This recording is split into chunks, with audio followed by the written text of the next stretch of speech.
On episode 588 of the 40 Plus Fitness Podcast, we meet Gillian Lockitch and discuss her book, Growing Older, Living Younger, The Science of Aging Gracefully, and the Art of Retiring Comfortably. You can find the full show notes for this episode at 40plusfitnesspodcast.com/588.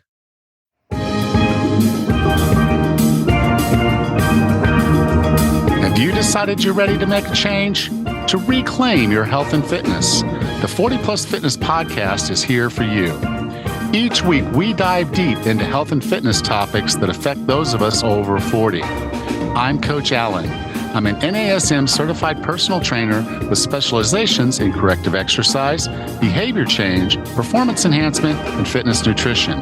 A Precision Nutrition Level 1 coach, a FAI certified functional age-link specialist, and an OTA Level 2 online trainer. Each week, I'm joined by our co-host, Coach Rachel.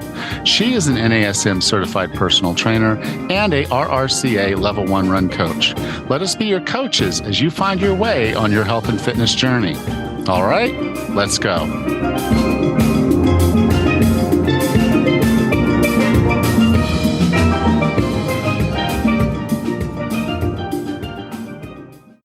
Are you tired of feeling stuck in your weight loss journey? Do you find it difficult to know if you're training effectively? Are you frustrated with the slow pace of progress? If you answered yes to any of these questions, then it's time to take action with 40 Plus Fitness online personal training. You'll have personalized nutrition and training plans designed to address your unique needs and help you achieve your fitness and weight loss goals. 40 Plus Fitness online personal training offers the ultimate convenience, allowing you to train when and where you want to, and basically have a coach in your pocket for guidance, support, and accountability. No more wasting time on ineffective workouts or diets that don't work. Take the first step toward a healthier, happier you by scheduling a free discovery call with me at 40plusfitness.com/discovery.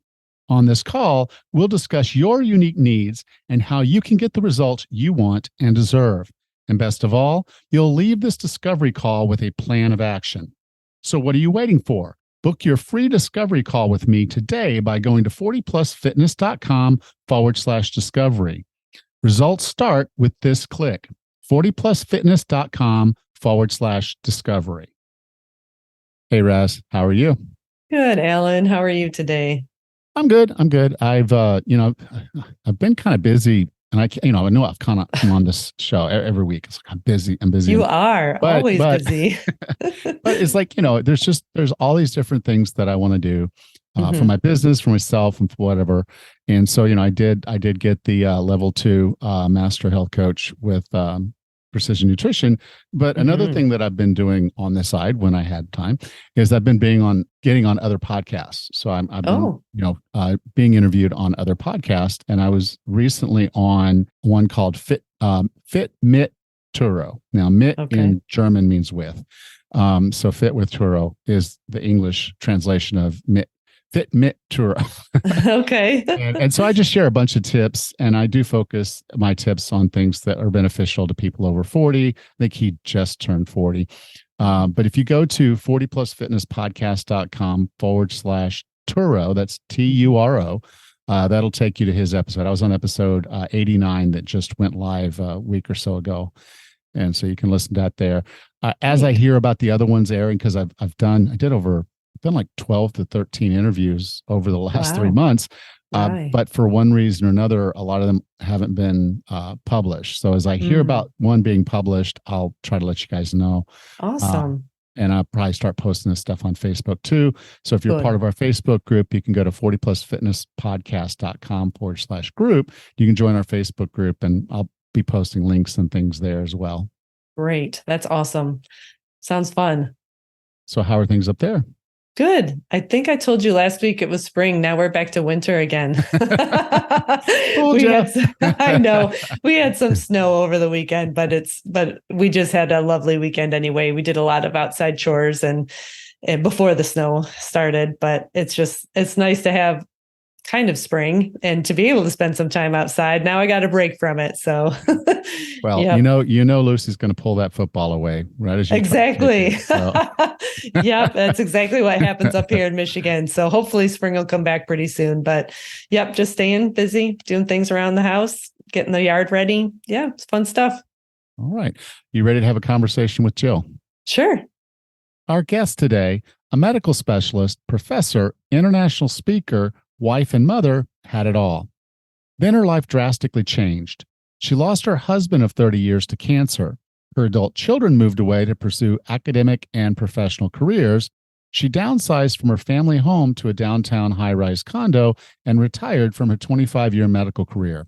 Then a devastating back injury forced her to give up ballroom dancing, the physical and social activity that was a primary source of happiness in her life. This book tells the story of her journey from an inactive, overweight, widowed, isolated, depressed retiree to a vibrant author, speaker, entrepreneur, and dancer she is today. Her book is a call to action, an invitation to you to live out your best aging trajectory, no matter where you are on your journey. With no further ado, here's Gillian Lockitch. Jill, welcome to 40 Plus Fitness. Thank you. I'm delighted to be here.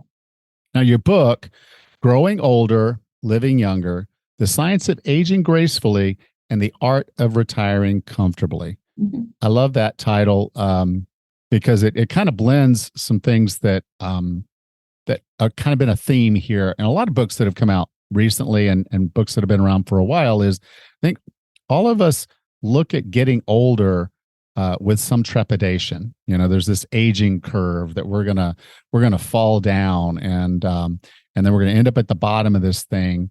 And in many cases, we're not doing it gracefully.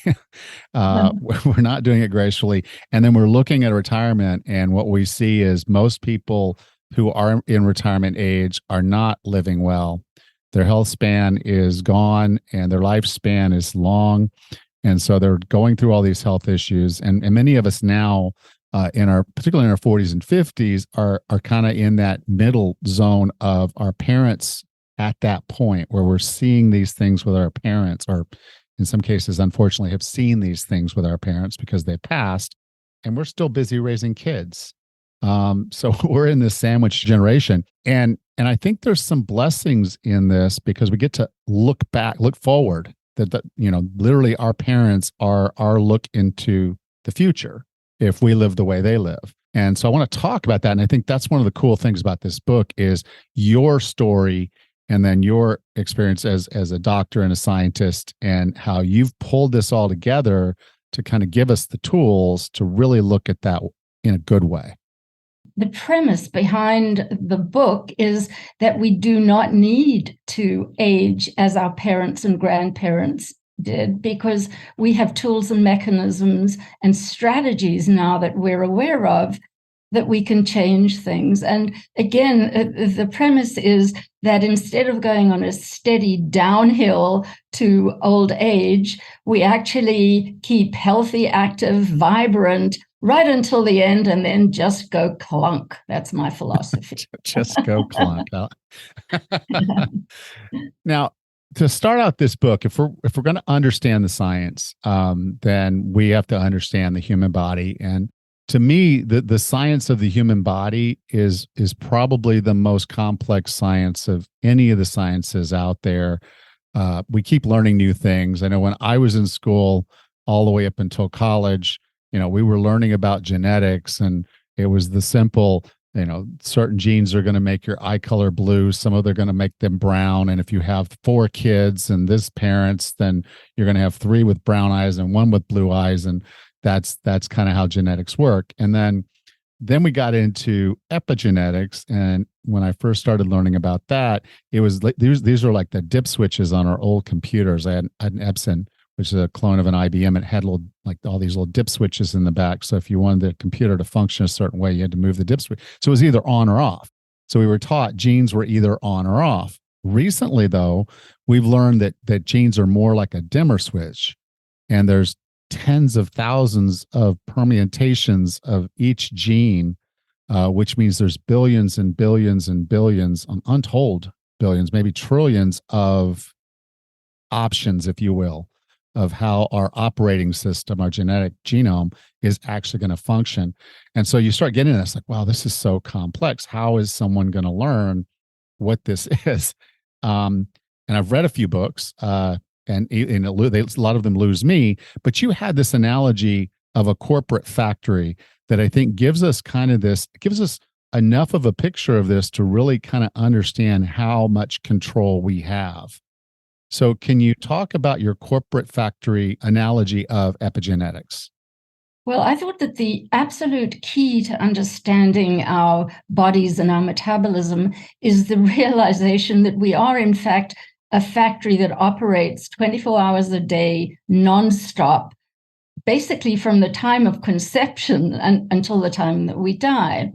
And so I think about it as, if you think about a factory, first of all, it's a business, right? So there is a CEO who is responsible for setting the vision, setting the goals, setting the direction. And I think of our mind as that, and I'll go back to that in a bit. Underneath the CEO is somebody who is responsible for actually keeping the factory operating. And I call that the COO, Chief Operating Officer. And it's really fascinating that everything, all our metabolism, all our activities are really controlled by our COO, which is a master clock that is located in the hypothalamus of our brain. And that master clock directs all our circadian rhythms and sends messages to minor little clocks in every single organ that basically regulates how our metabolism works. So the next component, the Chief Operating Officer, is responsible for workshops.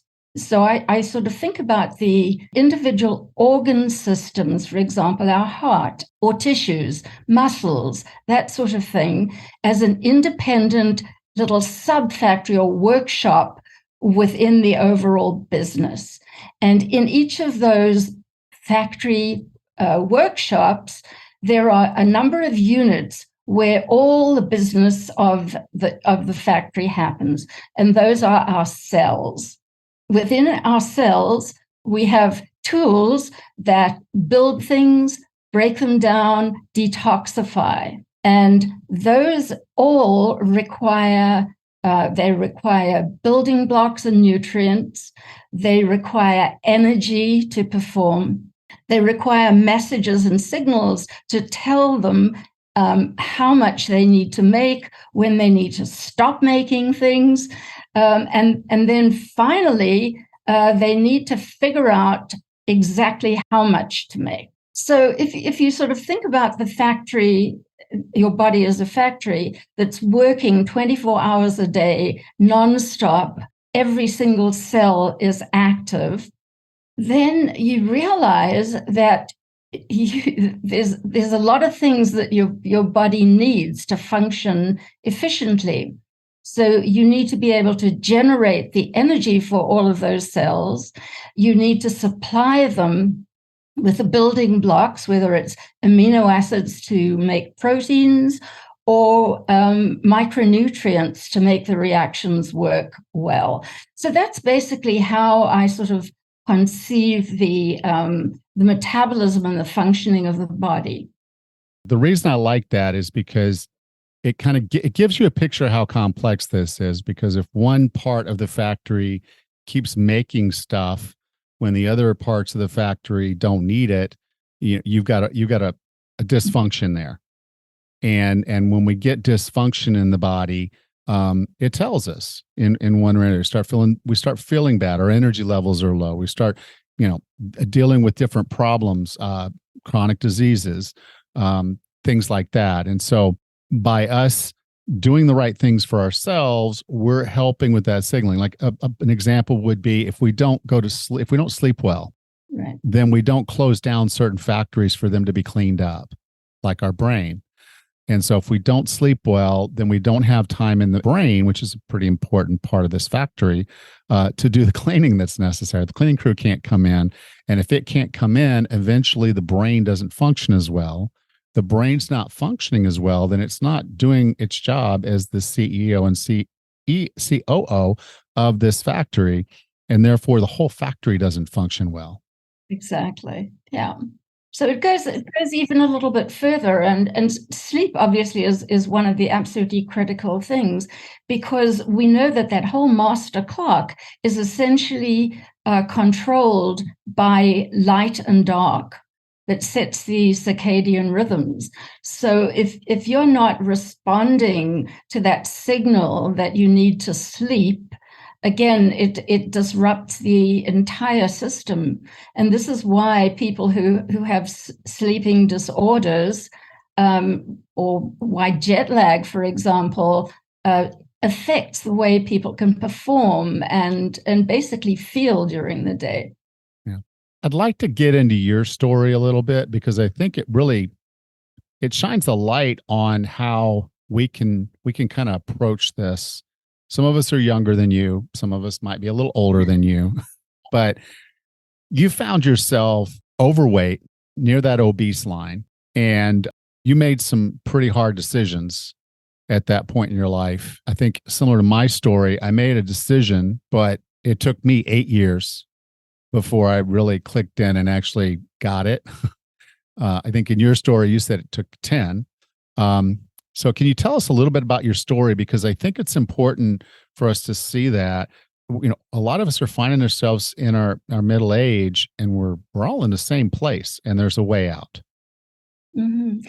Well, I think it's important to realize that I actually was very conscious of being fit and healthy. I exercised, I ate well, and I didn't realize prior to this catastrophic event that my weight was still creeping up, bit by bit by bit. So, when I got married, I weighed about 112 pounds. I was in my 20s. And by the time this sort of catastrophic event had occurred, I'd weighed a lot more than that.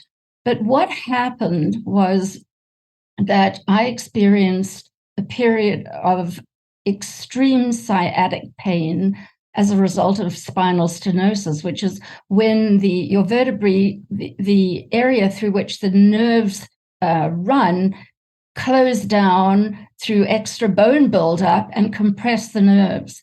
And I had this experience of this catastrophic sciatic episode where literally for 4 months, I was unable to really do much walking. I was a couch potato and depressed and couldn't do all the things that brought me joy in life. And that was when I really had a major increase in my weight. So I found myself basically 40 pounds over what my ideal weight was. And really wasn't I was too depressed, quite honestly, to think about the impact that it was having on my health.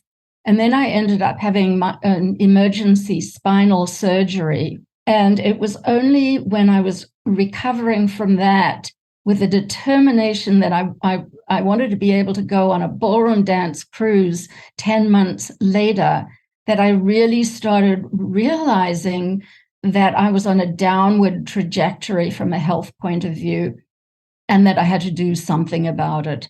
And that was the genesis of what is now my roadmap to aging youthfully and keeping well and getting rid of all the what we call age-associated disorders. They're not really age-associated. They are unhealthy living-associated disorders. So that's basically my story of how this all came about. Okay. Now, one of the things I think that I read that was kind of driving you was your parents' history of heart disease. Can you talk a little bit about that and what that meant to you? Right. Well, both my parents died of coronary artery disease and then heart attacks. And the experience, particularly of my mother's death, was amazingly impactful for me, because she literally had a heart attack, died in front of me, and I was unable to resuscitate her. So I had been aware of our family history of heart disease and attending a preventative health program. I've got a lot to say about that because mainly what they were trying to do was get me onto a statin, and also the nutritional advice that I was given at that time I thought was really, really poor. So basically, one of the things that I realized I had to attack as I was creating my roadmap to age well was to figure out what were the things that were putting me at risk for heart disease. And so, for me, the primary thing is nutrition, obesity, inactivity. And so those were the kind of things that I focused on to create a heart healthy me. Cool. And you weren't 29 years old when this happened. This was later in your life, because a lot of people say, oh, well, of course she lost 40 pounds because she was, 20 something years old. And that's when it's easy to lose this weight. You're a wee bit older than that, right? I was a lot older than that. It was well past. I'd been retired from medicine for, gosh, I can't even remember how many years. Probably about 10 years at the time.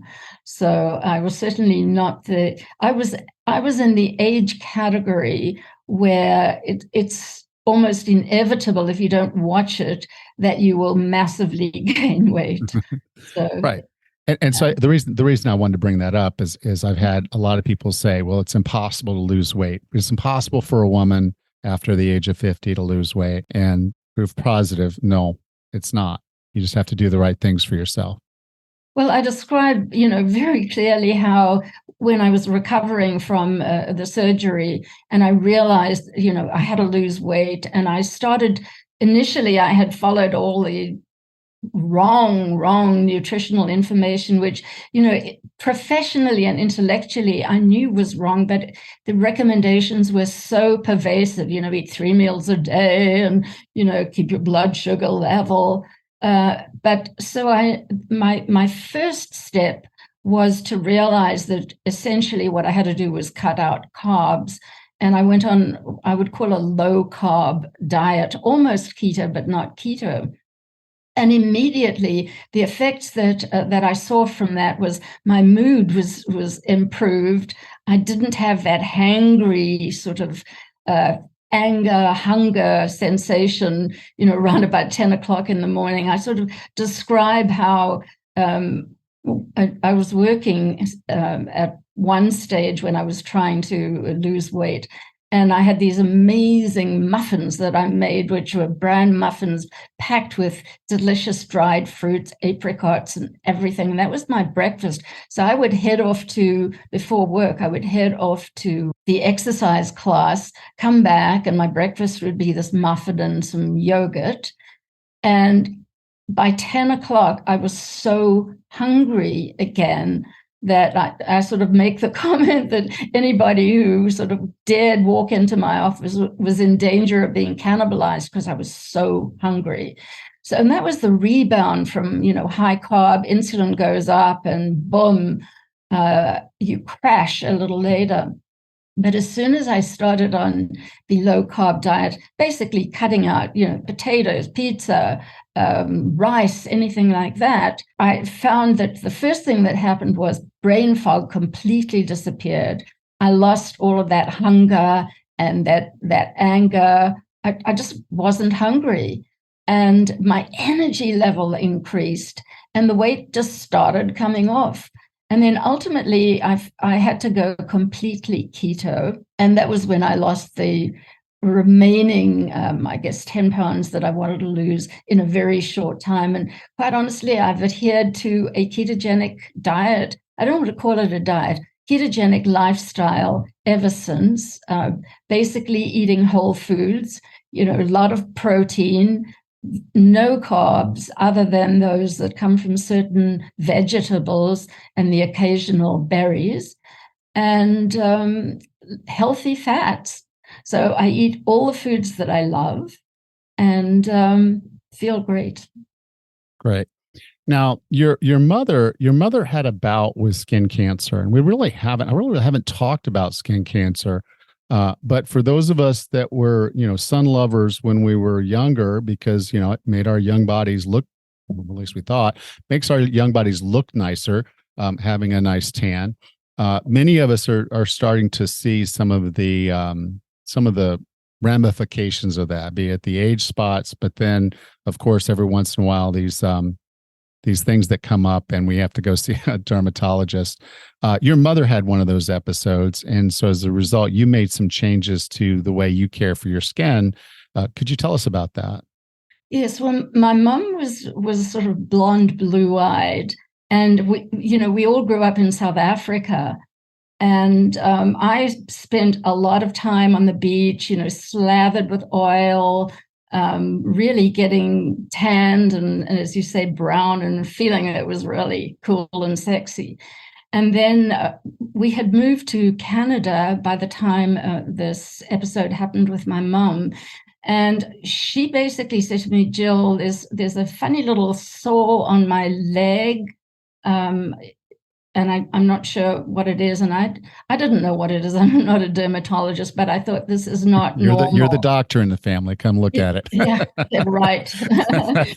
I was an intellectual doctor, all about biochemistry and metabolism.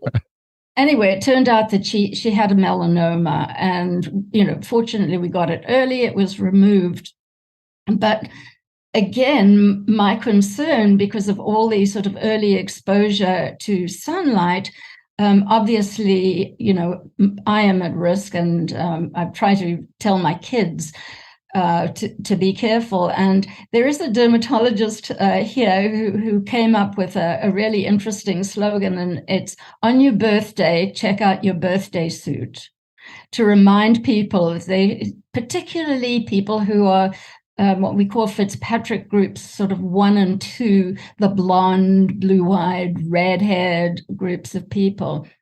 But I want to make one interesting point about that. So we haven't really discussed the fact that there is an epigenetic supplement which resets something like 1,200 genes throughout your body.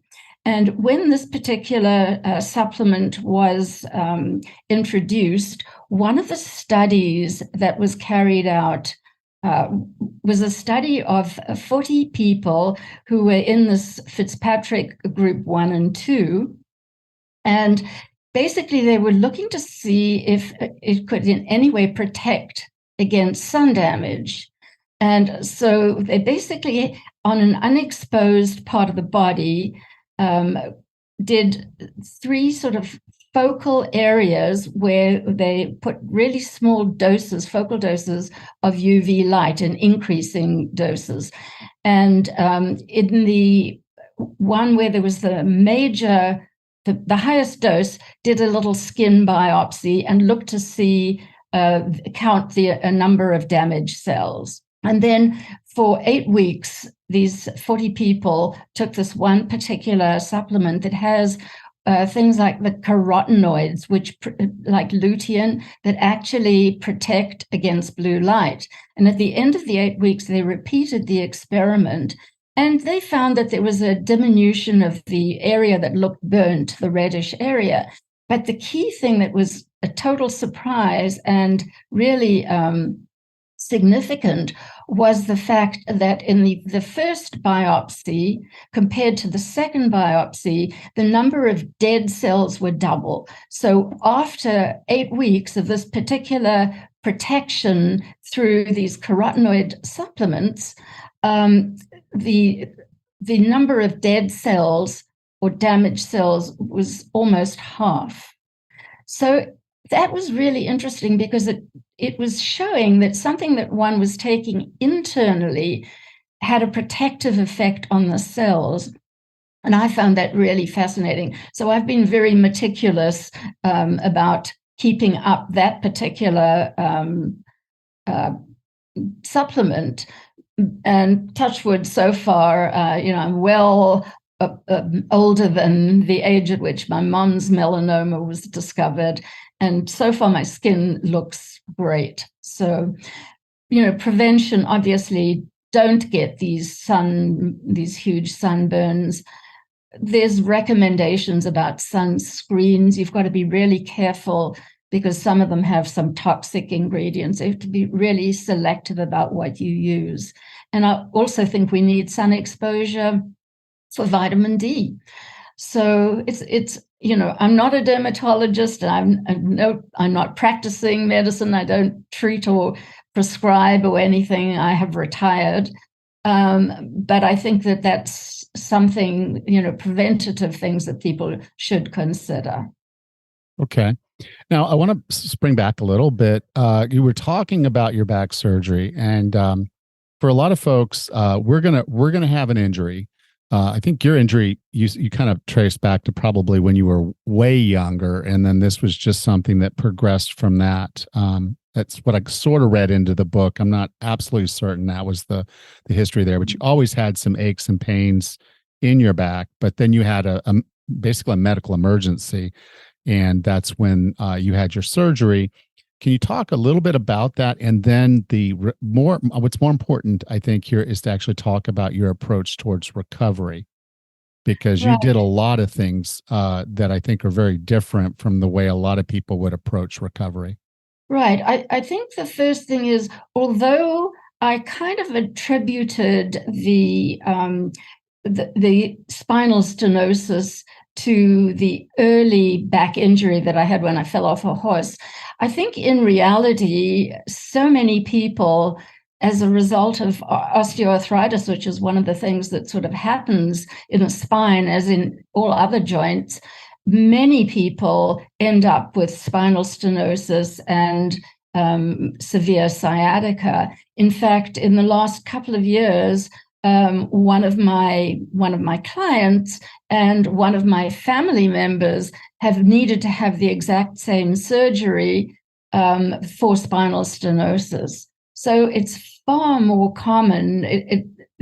Whether or not you've fallen off a horse at 17.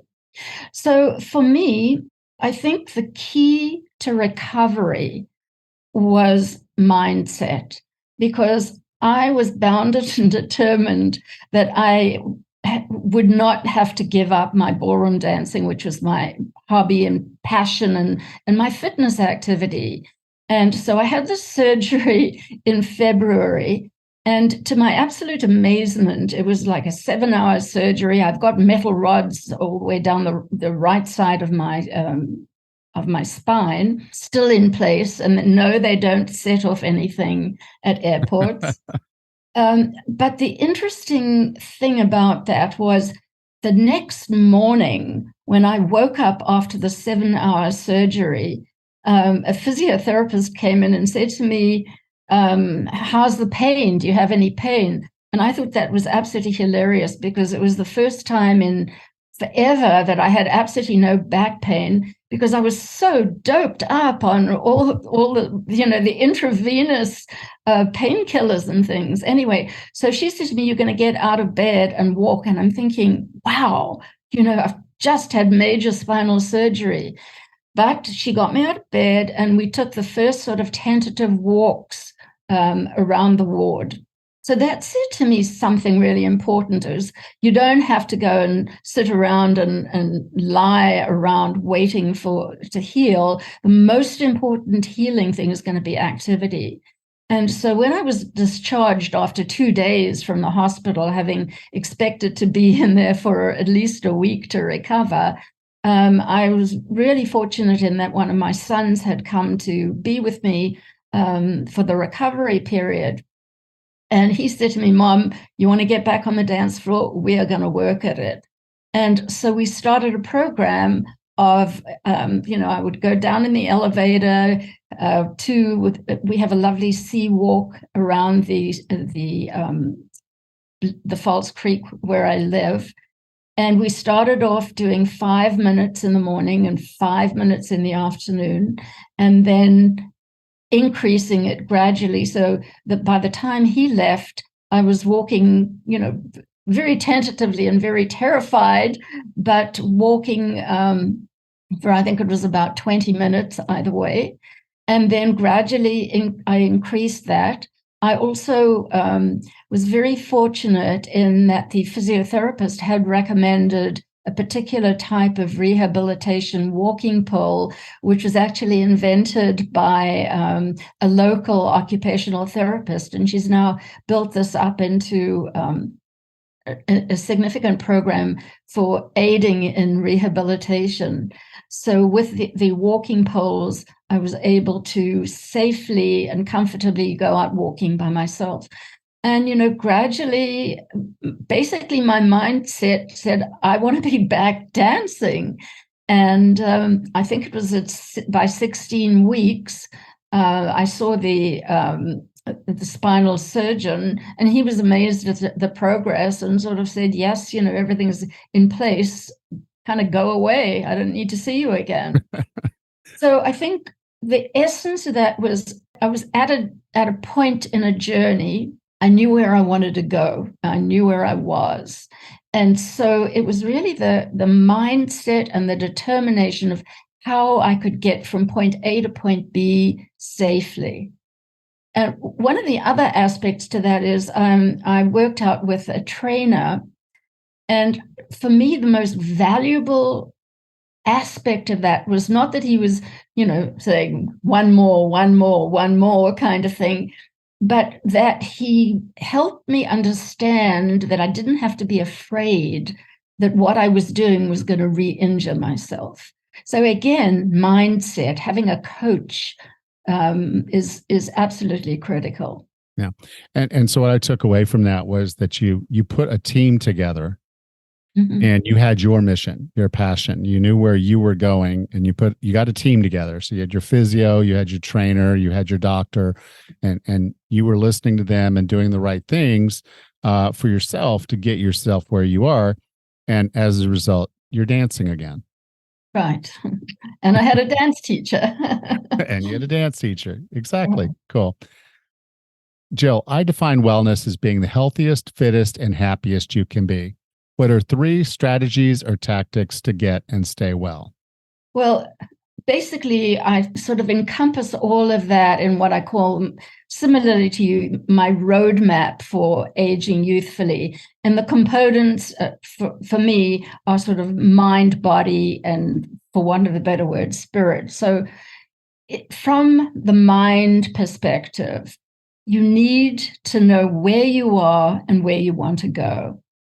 And so initially, I get people to really understand what their risks are, what is their genetic blueprint that they've inherited, what among those things are foundational that they can actually change. I mean, none of us can predict being, knocked over by a car or developing a particular cancer. But there are a lot of things that we can change through lifestyle.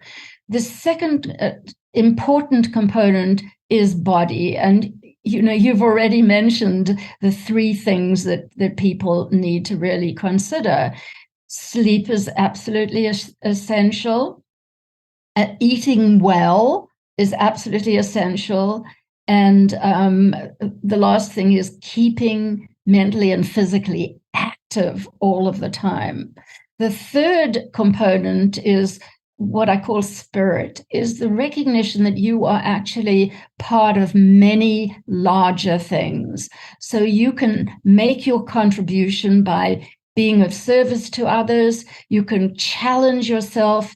You can become part of a community.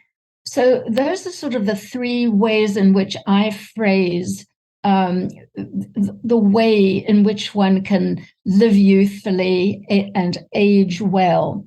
The one thing that with my particular group of people, don't really have a chance to talk about, because usually by the time they come to me, they're my age kind of thing. But I realize that most of the problems that present in later life, we know have their genesis much earlier, as you say, 40 plus. So one of the things is, I didn't really take notice of the fact that how I was basically accumulating body fat bit by bit by bit, so that you're not suddenly one day obese, but you're sort of getting there. So really paying attention to nutrition early on. The second thing is, we know that osteoporosis, osteopenia, and muscle problems, sarcopenia, all start early. And had I thought about it, I felt healthy, and I was active, I was exercising. I never, ever for a minute thought about making sure that my calcium and phosphate are adequate when I was in my 40s, and preventing osteoporosis. So those are the kinds of things that I think are like, we all know, prevent cancer, don't smoke, don't drink, kind of thing. I would say don't skydive, but there are preventative things that should become part of our life that we really never talk about until it's kind of too late. So that would be, so that's why I love your whole concept of 40 plus, because that's when it all starts. Yeah. Well, I'm gonna argue with you there and say it's never too late. Start today. It's never too late. Start today. I don't care if you're in your 40s, your 50s, your 60s, your 70s, your 80s, your 90s. If you got another breath in you, you can eat the right food. You can move the right way. You can start doing things to improve your health, improve your fitness, and be happier. But I think the key to all of that is mindset. You have to know what you want, and it has to be important enough to you for you to make changes. So when I talk to people about what is their current fear, what is their long-term fear, most of them say they want to be able to be mentally and physically active and independent toward the end of life, so that they don't have their family and friends worrying about them. They don't have to go into a home. And so it's the decision that is important to you that will make you do things like, look at your nutrition, make sure you have adequate, sleep, and that you keep active. Because one of the complaints that I get from a lot of people is, I can't fast. I would be hungry all the time. I can't give up my sugar. So, which tells me that they haven't made the decision to achieve what they say they want to. So I believe it all starts up here with your CEO. I agree. Jill, if someone wanted to learn more about you, learn more about the book, Growing Older, Living Younger, where would you like for me to send them? Well, to get the book, which is a paperback book, at GillianLockitch.com. So just GillianLockitch.com. That is for me to be able to send books directly to people who are anywhere in North America, so the USA or Canada. Anybody else at this stage would have to get the digital Kindle edition, which is online.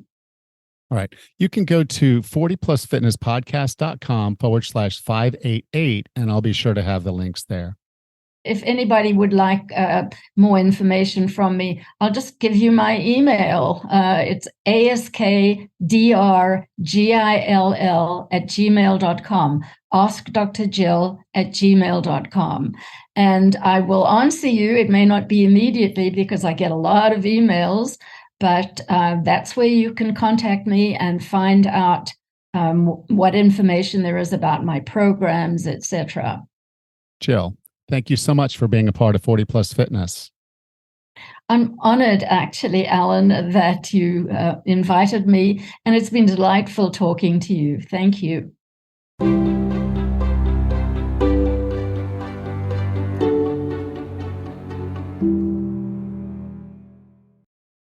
Welcome back, Raz.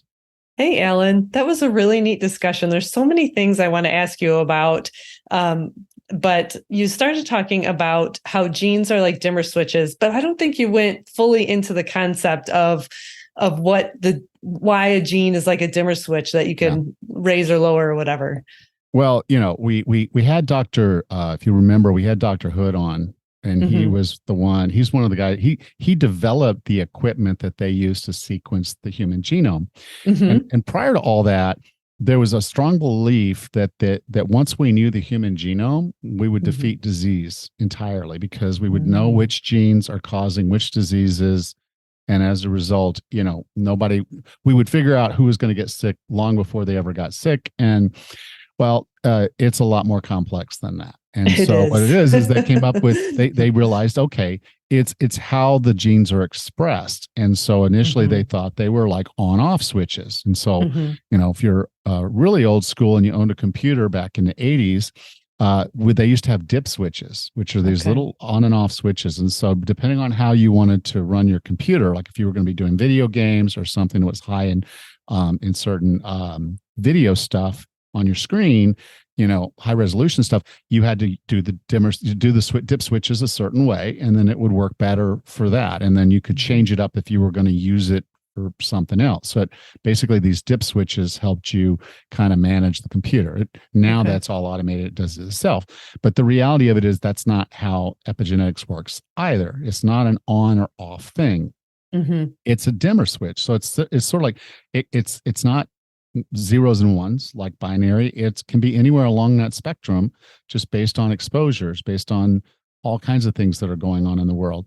So if you're doing the right things, the 5 core things, you're exercising, you're eating well, you're sleeping well, you're managing stress, and you're basically being social and enjoying your life, having purpose and people and all those things. If you're doing those 5 things, you're communicating to your body through epigenetics that you're okay.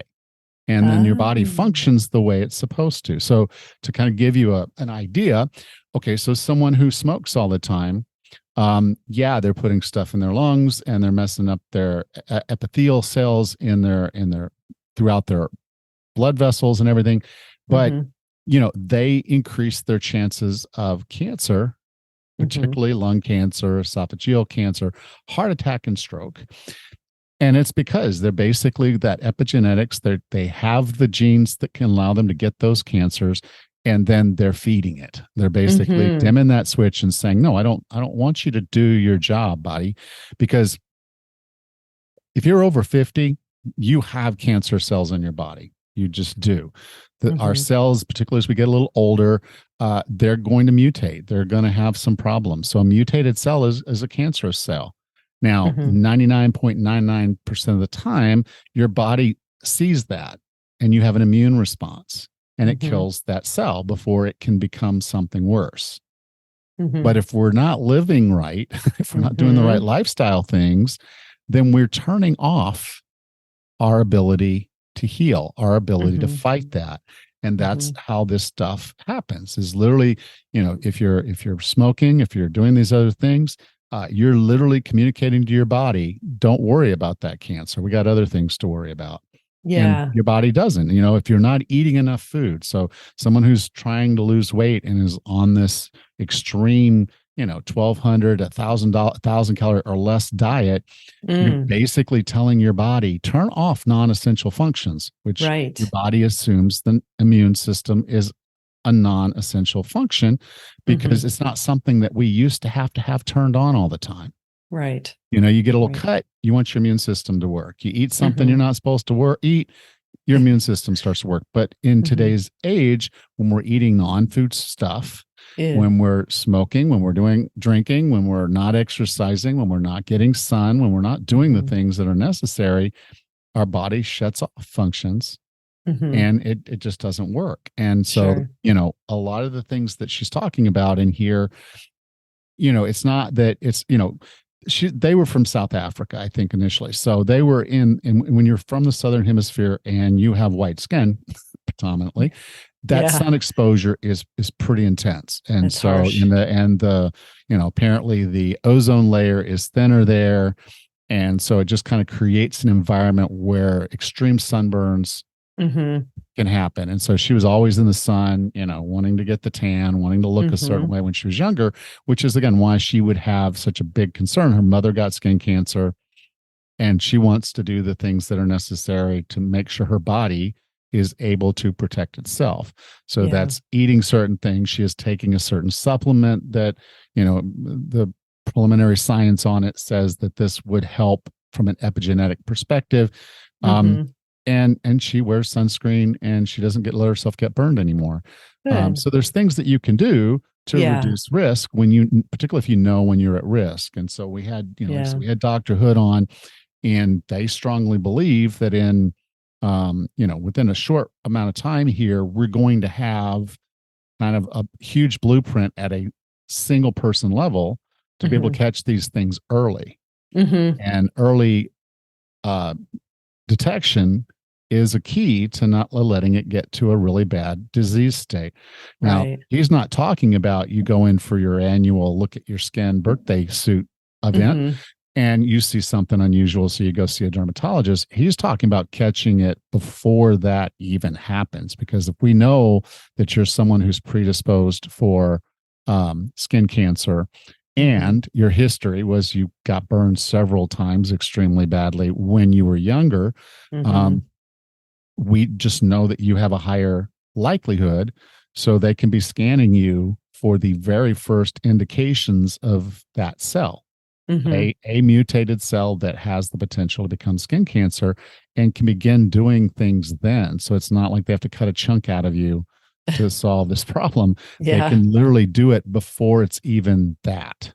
Yeah, there's a lot of good science being done right now in terms of melanomas. Even just on the news this week, they talked about a custom vaccine where they do a biopsy of these cells and make it into an mRNA vaccine, just like what we had recently.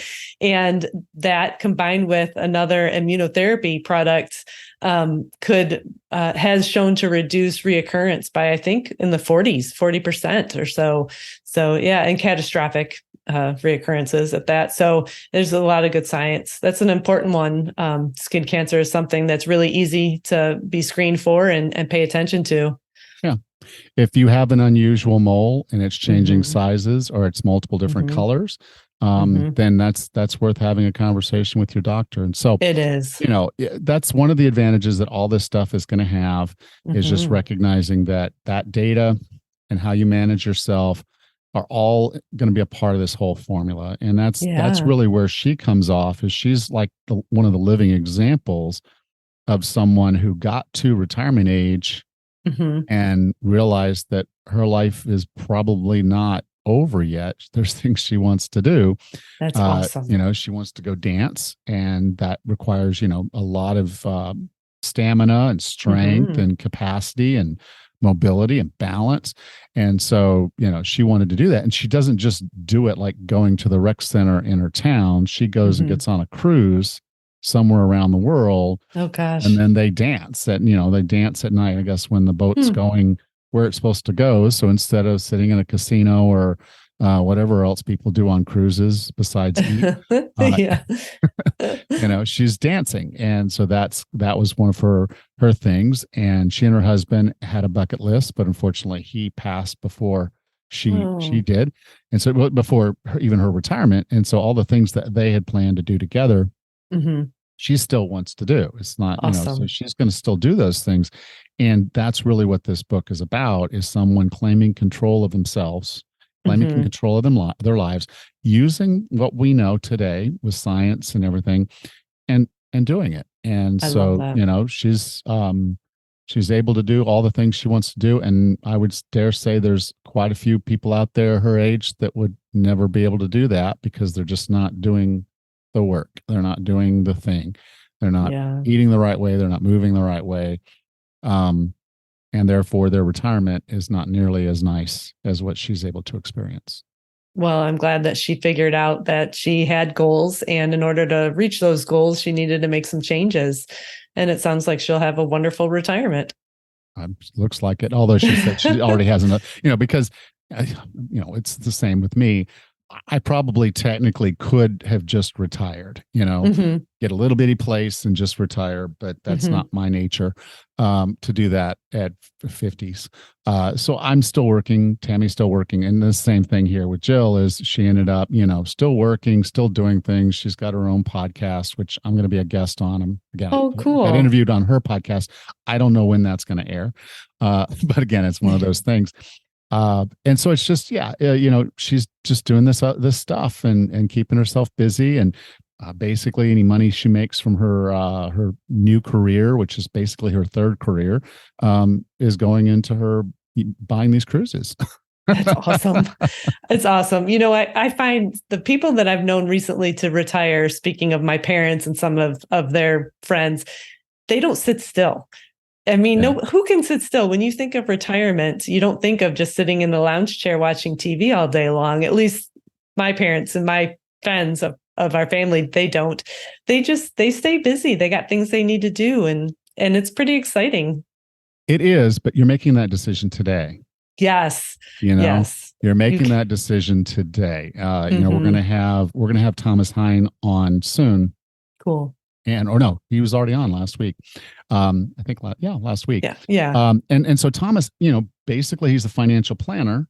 Yeah. But he looks at his clients and says, why, if you follow what you're doing right now, and you're obese in your 50s or overweight in your 50s, and then you're going to carry that till retirement, you're probably not going to have a long retirement. So, having 7 figures in your bank account on the retirement date, that's all admirable, but you may not get to spend any of it. Right. Because he's had clients that passed even before they retired. They work. They're 60 years old. They have a heart attack and they're done. And so we're making those decisions every day. And it's our epigenetics in our bodies that's actually making that happen. That's the communication to our genes of how to express themselves. And so the more you do that's good for yourself, the better off your genes are going to be at taking care of you. Right. And the more you'll enjoy your retirement. There you go. Yep. All right. Well, Raz, I will talk to you next week. Great. Take care, Alan. You too. Thank you. Next time on the 40 Plus Fitness podcast, we discuss how to overcome a victim mindset that's holding you back from being healthy and fit. Until then, have a happy and healthy week.